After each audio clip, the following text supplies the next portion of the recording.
अब आप राजी हो गए? तो फर्क क्या पड़ता है उनके राजी होने से? आयरा को तो पड़ता है। भी पहले की तरह वापस आ जाऊंगा, आयरा अप मगर उससे भी फर्क नहीं पड़ता।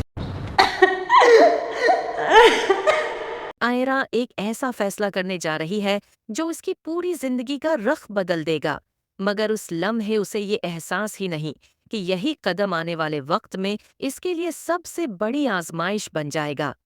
वो जिस रिश्ते को अपनी खुशी समझ रही है, दरअसल वही उसके जख्मों की वजह बनने वाला है। डॉक्टर साहब के दिल में बेचैनी है।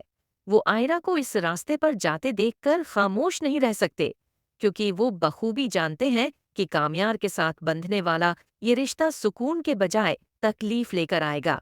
मगर आयरा के फैसले के आगे उनकी हर कोशिश बेअसर हो जाती है। दूसरी तरफ कामयार के वालिदीन भी उस ताल्लुक को कबूल करने के लिए तैयार नहीं।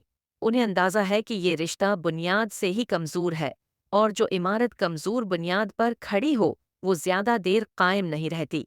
वक्त गुजरता है, निकाह हो जाता है, मगर शादी के बाद सब कुछ वैसा नहीं रहता जैसा पहले था। कामयार के दिल में जो मोहब्बत कभी आयरा के लिए धड़कती थी, वो आहिस्ता आहिस्ता नफरत में बदलने लगती है।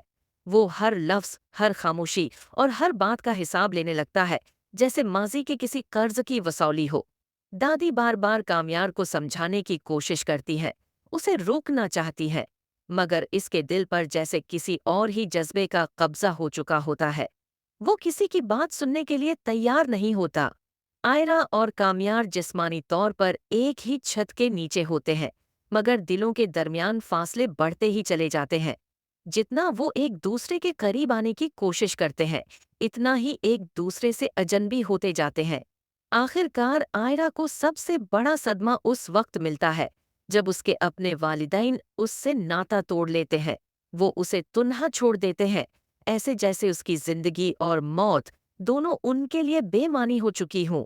और यूं आयरा एक ऐसे मोड़ पर खड़ी रह जाती है जहां वापसी का कोई रास्ता नहीं होता, सिर्फ पछतावा और खामोश आंसू।